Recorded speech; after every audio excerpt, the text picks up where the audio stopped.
Et nous sommes ici aujourd'hui grâce à l'invitation du président de la Chambre de commerce, d'industrie et d'agriculture de Dakar pour accueillir une délégation des hommes d'affaires, malheureusement il n'y a pas de femmes, mais des hommes d'affaires tchèques qui sont venus au Sénégal, avec à la tête de la délégation le vice-ministre des Affaires étrangères, pour inaugurer ce qu'on appelle un peu la semaine tchèque à Dakar, qui consiste par différents volets, mais le volet le plus important c'est ici, c'est la rencontre entre les opérateurs économiques de nos deux pays. C'est dans la foulée de ce qui a été déjà un grand événement au mois de juillet où l'entreprise Transcon a livré au Sénégal et concrètement à son Excellence le président Macky Sall l'aéroport régional à Saint-Louis. Cette entreprise tchèque, ensemble avec des entreprises, d'autres entreprises tchèques et d'autres entreprises à la fois sénégalaises et internationales, reconstruit 4 aéroports régionaux.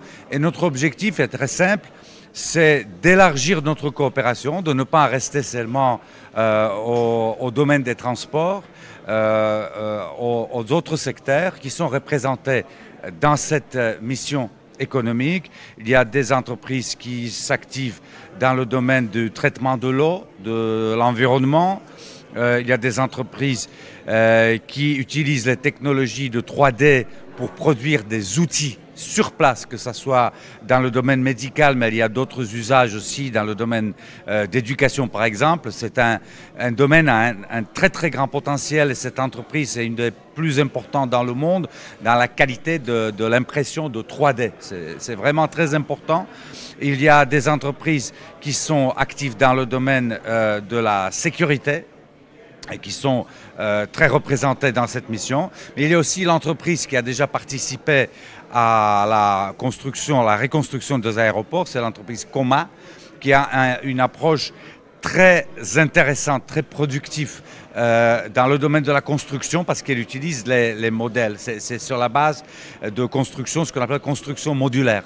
C'est juste pour vous donner des exemples, mais le vice-ministre des Affaires étrangères est venu aussi pour le forum sur la paix et la sécurité à Dakar et surtout, et j'en suis très fier d'en parler, pour ouvrir notre nouvelle ambassade à Dakar qui sera beaucoup plus grande et que nous ouvrons jeudi, toujours au plateau, et il va être avec nous à cette occasion exceptionnelle. L'accord le plus important, c'est de mettre, il s'agit des organisations professionnelles, ce ne sont pas des organisations politiques, la Chambre de commerce. Donc il y a un accord qui vient d'être signé ce matin par le vice-président de la Chambre de commerce tchèque et par le président de la Chambre de commerce, d'industrie et d'agriculture de Dakar et qui ouvre les possibilités de coopérer. Certainement, comme ça a été dit ce matin, il ne suffit pas d'avoir un accord pour avancer. Maintenant, ils sont en train de discuter, ce qui est le plus précieux, le plus important, parce que ce n'est pas nous, les gens du gouvernement, qui allons faire vraiment de la réalité économique. Nous pouvons faciliter, mais après, c'est aux entreprises de faire quelque chose. Donc, ils se parlent, c'est le premier pas. Ils vont certainement définir un certain nombre de domaines où l'intérêt est réciproque, parce que ça ne sert à rien aussi de faire des choses qui intéressent seulement une partie. On veut faire des choses qui sont profitables pour les deux parties. Donc ça, c'est à eux maintenant de le faire. Cet accord crée la base pour cette coopération.